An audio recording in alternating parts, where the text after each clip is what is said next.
Y continuamos hablando del tema con un especialista. Le damos la bienvenida al doctor Rodolfo Quirós, con S, me aclaró. Es magíster en efectividad clínica, especialista en enfermedades infectocontagiosas. Doctor, bienvenido, gracias por acompañarnos. Buenos días, muchas gracias por la invitación. Estamos hablando, y la pregunta de entrada sería para usted, ¿cuán infecciosa es el coronavirus? ¿Es la más infecciosa? A ver, en realidad las enfermedades virales se miden por la capacidad de transmitirse de una persona a otra. En este caso, las infecciones respiratorias. Y el coronavirus no es la infección viral más contagiosa, como usted dice, o con mayor capacidad de transmitirse. De hecho, mucho más transmisible es el sarampión, por ejemplo. La capacidad que tiene el coronavirus de transmitirse de una persona a otra se mide en cuántas personas pueden infectarse a partir de un contacto con una persona confirmada con coronavirus, y el número es alrededor de 3, 3,5. Mientras que la influenza, el número es de 1. Eso explica por qué el coronavirus se ha transmitido, se ha diseminado tan efectivamente y tan rápidamente a nivel mundial. En otros años la influenza ha tenido una transmisión mucho más baja y ha permitido que la transmisión se haga a lo largo de todo un año. En cambio, el coronavirus, con esta capacidad de transmitirse de persona a persona, ha hecho que desde noviembre hasta ahora estemos ya en una situación pandémica. Doctor, ¿por qué países como Italia, España, que se supone son del primer mundo y tienen un sistema de salud muy eficiente, están pasando lo que están pasando?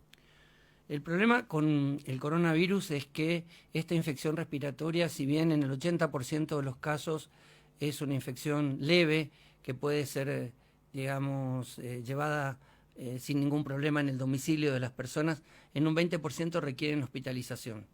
Los hospitales del primer mundo en general tienen dimensionados el número de camas en función de la demanda habitual, con una tasa de ocupación que en general supera el 90% de toda la institución. Y si nos vamos a las unidades de terapia intensiva, esto es lo mismo. Lo que ha sucedido es que de golpe estos países han necesitado disponer de mayor cantidad de camas en las áreas de internación y mayor cantidad de camas y respiradores en las unidades de cuidados intensivos, que se agrega al uso habitual, por ejemplo, por grandes cirugías, trasplantes, pacientes con enfermedad cerebrovascular y otro tipo de patologías que usan la terapia intensiva. Entonces, el sistema desbordó porque no estaba preparado para que en muy poco tiempo un número muy importante de pacientes, que corresponde aproximadamente al 20% de los que se infectan, requieran hospitalización, y de ellos un 5% terapia intensiva. Y eso es lo que ha desbordado el sistema de salud.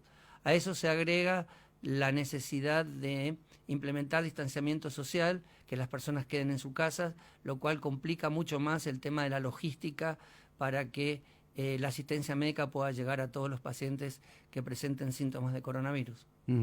Las medidas que se adoptaron en Bolivia, ya estamos hablando de una cuarentena, ciudades como Tarija, Oruro han decidido, primero que nada, aislar, no más viajes.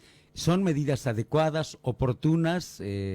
¿Cómo ve usted? Porque incluso hay contradicciones ahora entre uno y otro departamento. Lo que están haciendo los países de Latinoamérica en general es que todo el país, más allá de los países son federales, Argentina es un país federal, que las distintas provincias, acaten las medidas del gobierno central, para que todas estas decisiones sean articuladas y sean coherentes. Si una ciudad se aísla del resto, genera un problema logístico en términos de atención a esa ciudad. Mi recomendación sería que todos los departamentos de Bolivia acataran las disposiciones del gobierno central y actuaran mancomunadamente siguiendo las decisiones que el gobierno central toma. Con respecto a la oportunidad de las medidas, ya todos los países de Latinoamérica han cerrado prácticamente sus fronteras, todos los países están recomendando el distanciamiento social y la permanencia de las personas vulnerables en casa, han disminuido la asistencia de la gente a los lugares de trabajo, facilitando la posibilidad de home office, de trabajar desde sus casas en los casos que se pueda hacer, y priorizando la llegada del personal de salud a los centros asistenciales. En ese sentido, creo que las medidas que se están tomando son correctas, lo que uno desearía son dos cosas básicamente. Uno es que haya mayor articulación entre el sistema privado y el sistema público. En lo personal yo veo que todavía no está tan aceitado qué hace el sistema privado, en este caso las clínicas privadas, y qué está haciendo el sistema público. Necesitamos articularlo un poco mejor. Y por otro lado, el tema de que, como les decía, se priorice la atención en los hospitales y se facilite la accesibilidad de los profesionales de salud a los centros asistenciales. Sé que a partir de hoy a la tarde hay, digamos, un paro Sí. de movilidad dentro de la ciudad de Santa Cruz, y el gobierno debe facilitar que los médicos, personal de enfermería, de mantenimiento de hospitales lleguen a los centros asistenciales. En el marco de eso, de que la coordinación que usted plantea, hasta ahora, ¿cómo está preparado el sector privado de salud? Yo no puedo hablar del resto de las clínicas. Por las No. clínicas. Me parece muy pertinente la pregunta. No puedo hablar del resto de las clínicas, puedo hablar de la clínica Foglianini, de la cual soy gerente general. La clínica Foglianini ya desde hace muchos años viene implementando lo que se llaman medidas de protección al personal, porque no es el coronavirus el único virus que se transmite. Todos los años tenemos influenza, y aparte de la influenza tenemos sarampión, tenemos tuberculosis, y la clínica Foglianini implementa medidas de aislamiento para el personal y protección para los pacientes. Por lo tanto, no nos resultó, digamos, no nos encontró no preparados, nos encontró bastante preparados para poder dar atención a este tipo de pacientes. Con respecto al tema de, hay protocolos de asistencia. Cuando llega un paciente con sospecha de coronavirus, se atiende al paciente de una manera especial por un cuerpo de médicos que está debidamente preparado y de enfermeras.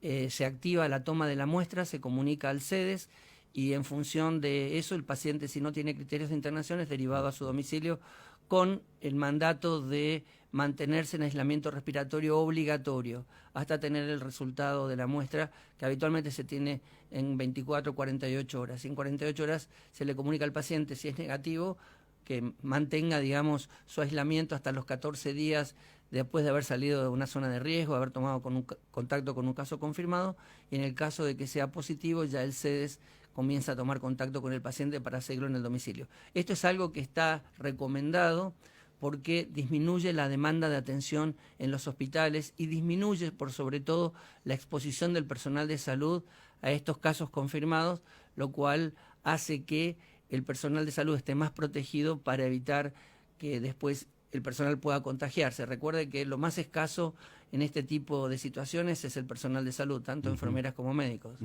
Estamos conversando con el doctor Rodolfo Quirós, que es gerente general de la clínica Foglianini, pero además es especialista en enfermedades infecciosas. Doctor, la letalidad en América Latina versus la letalidad en Europa.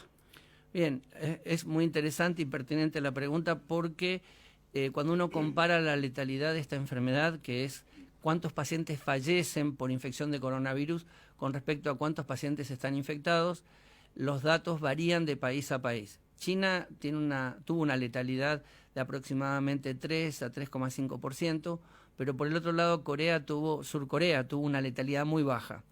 ¿Cómo se explica esa diferencia en estos dos países? Una de las explicaciones es que Corea testeó masivamente a la población, lo cual hizo que el denominador aumente significativamente, y eso diluye el tema de mortalidad. Por el otro lado, la característica poblacional de China con respecto a Sur Corea, en la zona de la provincia de Wuhan, la ciudad de Hubei, es mucho más añosa, con lo cual tiene condiciones de vida mucho más limitadas, y eso hace que sean personas más vulnerables.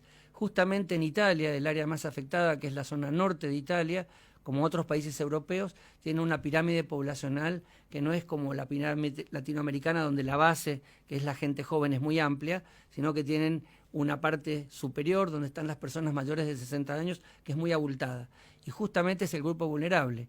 Italia tiene un sistema de salud, digamos, más desarrollado.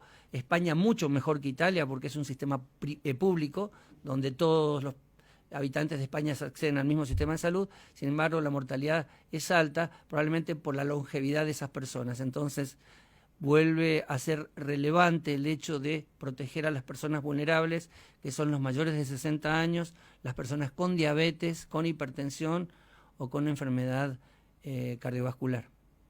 En América Latina, ¿cuál es el país con mayor letalidad? Todavía no se No puede sabe. decir porque el denominador de casos es muy bajo. Por ejemplo, Argentina tiene 2 pacientes fallecidos sobre aproximadamente 79 personas infectadas, con lo cual diríamos que el porcentaje está por encima del 2%. Pero en otros países el número de casos infectados ha sido bajo y la mortalidad ha aparecido. Hay que esperar que la epidemia o la pandemia se desarrolle más en esos países para saber realmente cómo va a ser la letalidad de la infección en estos lugares. Hay mucho temor, mucho miedo en la gente y se lo siente. La concurrencia masiva. Yo diferenciaría el miedo de ansiedad. Y le explico cuál es la diferencia. Por favor. Miedo es cuando la persona ya está enfrentada a la situación específica. Es tener un familiar con coronavirus, por ejemplo. Eso genera miedo.